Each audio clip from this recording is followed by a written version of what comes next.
पौष माह कृष्ण पक्ष की एकादशी को सफला एकादशी के नाम से जाना जाता है। जैसा कि हम सभी जानते हैं कि प्रत्येक माह में दो एकादशी पड़ती है, एक कृष्ण पक्ष में तथा दूसरी शुक्ल पक्ष में। सभी एकादशियों का कोई न कोई नाम है, कथा है, महात्म्य है तथा नाम के ही अनुरूप फल है। पौष एकादशी को सफला एकादशी कहते हैं। यह अपने नाम के अनुरूप हर कार्य में सफलता प्रदान करती है। मान्यता है कि सफला एकादशी का व्रत करने से सारी मनोकामनाएं सफल हो जाती हैं, चारों पुरुषार्थ के साथ साथ समस्त ऐश्वर्य तथा अंत में वैकुंठ लोक की प्राप्ति होती है। आज की वीडियो में सफला एकादशी व्रत, मुहूर्त, तिथि, पूजा, नियम विधि के साथ साथ पौराणिक कथा महात्म्य को लेकर मैं काशी से सतीश चंद्र पांडे आचार्य कश्यप उपस्थित हूँ। आपका हमारे चैनल पर हार्दिक स्वागत है।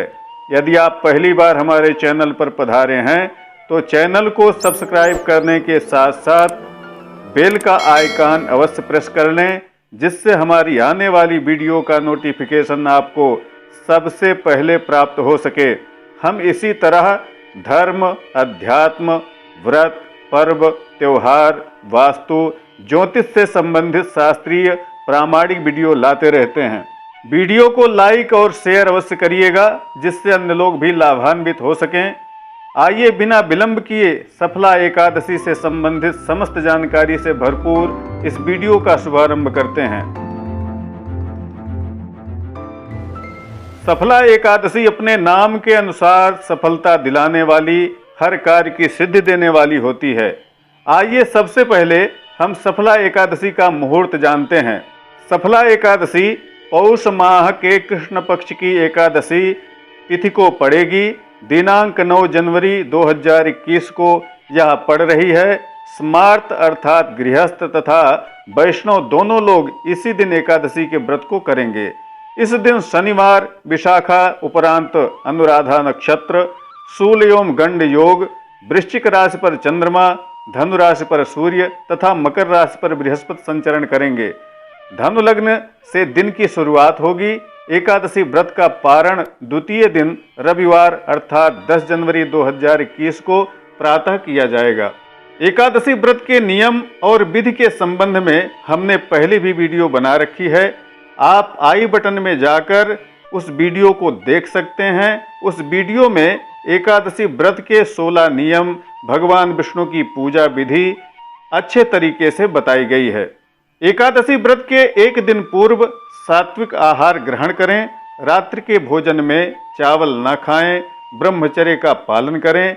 एकादशी को सूर्योदय से पूर्व उठकर स्नान नित्य क्रिया से निवृत्त हो जाएं। यदि आप किसी नदी के आसपास निवास करते हैं तो उसमें नहा सकते हैं, अथवा घर में ही नहाने के जल में गंगा जल मिलाकर स्नान कर लें। पौष महीने में ठंड चरम सीमा पर होती है, इसलिए अपने स्वास्थ्य को देखते हुए स्नान व्रत विधान करना चाहिए। नित्य क्रिया से निवृत्त होकर भगवान विष्णु के निमित्त समस्त पुरुषार्थ, ऐश्वर्य, सुख, समृद्धि, वैकुंठ लोक की प्राप्ति का संकल्प लेकर एकादशी के व्रत को धारण करना चाहिए। चौकी पर पीला कपड़ा बांधकर उस पर भगवान विष्णु को स्थापित करके उनकी पाद्य, अर्घ्य, आचमन, स्नान, वस्त्र, यज्ञोपवीत, चंदन, तुलसी, पुष्प, धूप, दीप, नैवेद्य, फल, तांबूल, दक्षिणा, प्रदक्षिणा के द्वारा षोडशोपचार पूजन करना चाहिए। पूजन के प्रारंभ में गणेश और गौरी का स्मरण एवं पूजन भी कर लेना चाहिए। विष्णु सहस्त्र नाम, श्रीमद् भगवत गीता, पुरुष सूक्त आदि का पाठ इस दिन करना एवं कराना चाहिए। ओम नमो भगवते वासुदेवाय इस महामंत्र का जप करना चाहिए तथा इसी मंत्र से घी के द्वारा एक माला अर्थात 108 बार हवन भी करना चाहिए। भगवान नारायण को नारियल, सुपारी, फल, समी पत्र आदि अर्पण करना चाहिए। अखंड दीपक जलाना चाहिए तथा रात्रि में जागरण, भजन, कीर्तन आदि करना चाहिए। इस दिन गरीबों, जरूरतमंदों को अन्न, वस्त्र, भोजन, द्रव्य आदि का दान करना चाहिए। गाय, ब्राह्मण, गीता, विष्णु पुराण आदि की पूजा करनी चाहिए। ब्राह्मणों को यथोचित अन्न वस्त्र दक्षिणा दान करना चाहिए। पौष मास में ठंड अपनी चरम सीमा पर होती है, इसलिए इस महीने में गर्म ऊनी कपड़े का दान, कंबल का दान जरूरतमंदों, गरीबों को करना चाहिए। एकादशी के दिन कंबल के आसन पर सोना चाहिए। मांस, मदिरा, पान, तंबाकू, लहसुन, प्याज, गाजर, टमाटर आदि का भक्षण नहीं करना चाहिए। ईर्ष्या, द्वेष, क्रोध, अश्लील विचार, मैथुन का इस दिन त्याग करना चाहिए। भगवान नारायण का निरंतर चिंतन करना चाहिए। इस तरह से जो भी एकादशी के व्रत को करता है उसकी समस्त मनोकामना पूर्ण हो जाती है, इसमें कोई भी संशय नहीं है।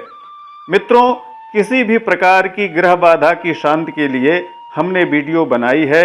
आई बटन में जाकर आप उस वीडियो को देख सकते हैं। आइए अब सफला एकादशी के महत्व एवं कथा के विषय में जानते हैं। सफला एकादशी का महत्व धार्मिक ग्रंथों में धर्मराज युधिष्ठिर और भगवान कृष्ण के बीच बातचीत के रूप में वर्णित है। मान्यता है कि 1000 अश्वमेध यज्ञ मिलकर भी इतना लाभ नहीं दे सकते जितना सफला एकादशी का व्रत रखकर मिल सकता है। सफला एकादशी का एक दिन ऐसे दिन के रूप में वर्णित है जिस दिन व्रत रखने से दुख समाप्त हो जाते हैं और भाग्य खुल जाता है। सफला एकादशी का व्रत रखने से व्यक्ति की सारी इच्छाएं और सपने पूर्ण हो जाते हैं। ओम नमो भगवते वासुदेवाय। युधिष्ठिर ने श्री कृष्ण भगवान से पूछा, स्वामिन, पौष मास के कृष्ण पक्ष में जो एकादशी होती है उसका क्या नाम है, उसकी क्या विधि है तथा उसमें किस देवता की पूजा की जाती है, यह सब विधि पूर्वक आप हमें बतलाइए।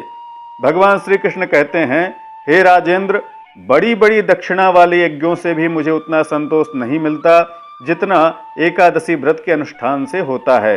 पौष मास के कृष्ण पक्ष में सफला नाम की एकादशी होती है। उस दिन विधि पूर्वक भगवान नारायण की पूजा करनी चाहिए। जैसे नागों में शेषनाग, पक्षियों में गरुण तथा देवताओं में श्री विष्णु श्रेष्ठ हैं, उसी प्रकार संपूर्ण व्रतों में एकादशी तिथि श्रेष्ठ है। राजन, सफला एकादशी को नाम मंत्रों का उच्चारण करके नारियल के फल, सुपारी, बिजौरा, जंबीरा नींबू, अनार, सुंदर आंवला, लौंग, बेर तथा विशेषतः आम के फलों, आम के पुष्पों द्वारा भगवान श्री हरि का पूजन करना चाहिए। सफला एकादशी को विशेष रूप से दीपदान करने का विधान है। रात्रि में जागरण करना चाहिए। जागरण करने से जिस फल की प्राप्ति होती है वह 1000 वर्षों की तपस्या से भी नहीं मिलती। हे नृपश्रेष्ठ, अब सफला एकादशी की शुभकारिणी कथा सुनो। चंपावती नाम से विख्यात एक पुरी है जो कभी राजा माहिष्मत की राजधानी थी। राजर्षि माहिष्मत के 5 पुत्र थे। उनमें जो ज्येष्ठ था वह सदा पाप कर्म में ही लगा रहता था, पर स्त्रीगामी और वह वेश्यासक्त था। उसने पिता के धन को पाप कर्म में ही खर्च कर दिया। वह सदा दुराचार परायण तथा वैष्णवों और देवताओं की निंदा किया करता था। अपने पुत्र को ऐसा पापाचारी देखकर राजा माहिष्मत ने राजकुमारों में उसका नाम लुम्भक रख दिया। फिर पिता और भाइयों ने मिलकर उसे राज्य से बाहर निकाल दिया। लुम्भक गहन वन में चला गया। वहीं जाकर उसने प्रायः समूचे नगर का धन लूट लिया। एक दिन जब वह रात में चोरी करने के लिए नगर में आया तो सिपाहियों ने उसे पकड़ लिया, किंतु जब उसने अपने को राजा माहिष्मत का पुत्र बतलाया तो सिपाहियों ने उसे छोड़ दिया। फिर वह वन में लौट आया और मांस तथा वृक्षों के फल खाकर जीवन निर्वाह करने लगा। उस दुष्ट का विश्राम स्थान पीपल वृक्ष बहुत वर्षों पुराना था। उस वन में वह वृक्ष एक महान देवता माना जाता था। पाप बुद्ध लुम्भक वहीं निवास करता था। एक दिन किसी संचित पुण्य के प्रभाव से उसके द्वारा एकादशी के व्रत का पालन हो गया। पौष मास में कृष्ण पक्ष की दशमी के दिन पापिष्ठ लुम्भक ने वृक्षों के फल खाए और वस्त्रहीन होने के कारण रात भर जाड़े का कष्ट भोगा। उस समय ना तो उसे नींद आई और ना ही आराम मिला। वह निष्प्राण सा हो रहा था। सूर्योदय होने पर भी उसको होश नहीं आया।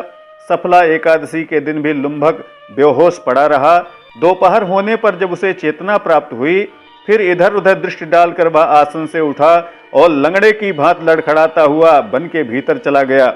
वह भूख से दुर्बल और पीड़ित हो रहा था। हे राजन, लुम्भक बहुत से फल लेकर जब तक विश्राम स्थल पर लौटा तब तक सूर्यदेव अस्त हो गए थे। तब उसने उस पीपल वृक्ष की जड़ में बहुत से फल निवेदन करते हुए कहा, इन फलों से लक्ष्मीपति भगवान विष्णु संतुष्ट हों। ऐसा कहकर लुम्भक ने रात भर नींद नहीं ली। इस प्रकार अनायास ही उसने इस व्रत का पालन कर लिया। उस समय सहसा आकाशवाणी हुई, हे राजकुमार, तुम सफला एकादशी के प्रसाद से राज और पुत्र प्राप्त करोगे। बहुत अच्छा कहकर उसने वह वरदान स्वीकार कर लिया। इसके बाद उसका रूप दिव्य हो गया। तब से उसकी उत्तम बुद्धि भगवान विष्णु के भजन में लग गई। दिव्य आभूषणों से सुशोभित होकर उसने निष्कंटक राज्य प्राप्त किया और 15 वर्षों तक वह उसका संचालन करता रहा। उसको मनोज्ञ नामक पुत्र उत्पन्न हुआ। जब वह बड़ा हुआ तब लुम्भक ने तुरंत ही राज्य की ममता छोड़कर उसे पुत्र को सौंप दिया और वह स्वयं भगवान श्री कृष्ण के समीप चला गया, जहां जाकर मनुष्य कभी शोक में नहीं पड़ता। हे राजन, इस प्रकार जो सफला एकादशी का उत्तम व्रत करता है वह इस लोक में सुख भोग कर मरने के पश्चात मोक्ष को प्राप्त होता है।